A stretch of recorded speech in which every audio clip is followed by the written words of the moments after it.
আসসালামু আলাইকুম সবাইকে। সবাই কেমন আছেন? অনেক দিন খাওয়া দাওয়ার ভিডিও তোমাদের সাথে শেয়ার করা হয় না, কারণ এত বেশি বিজি থাকি যে কি ভিডিও করব, কি এডিটিং করব, মানে এতটা ব্যস্ততা বেড়ে গিয়েছে। আর ভিডিওটা ছিল গতকালকে, আমি আজকে তোমাদের সাথে শেয়ার করছি। এই যে সকালে নাস্তা দিয়ে শুরু করলাম, দেন এর ভিতরে কি কি খাই একেবারে রাত পর্যন্ত শেয়ার করব ইনশাআল্লাহ। তার মাঝে আমি তোমাদের সাথে একটি কথা শেয়ার করে দিই।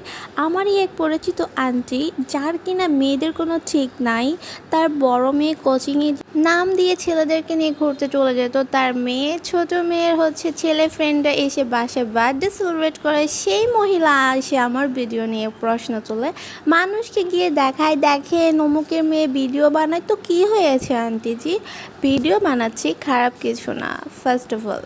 সেকেন্ড আমার মতো হয়ে দেখাতে পারবেন বা আপনার কোনো মেয়ে হয়ে দেখাতে পারবে? কখনোই পারবে না। সো নিজের অবস্থানে বুঝে কথা বলবেন, আরেকজনের অবস্থানে কথা বলতে আসবেন না। আগুন দেখতে সুন্দর, আগুনে হাত দেওয়াটা কিন্তু মোটেই ভালো না, পুড়ে যাবেন। সো নিজের জায়গায় থাকেন, চুপচাপ থাকেন।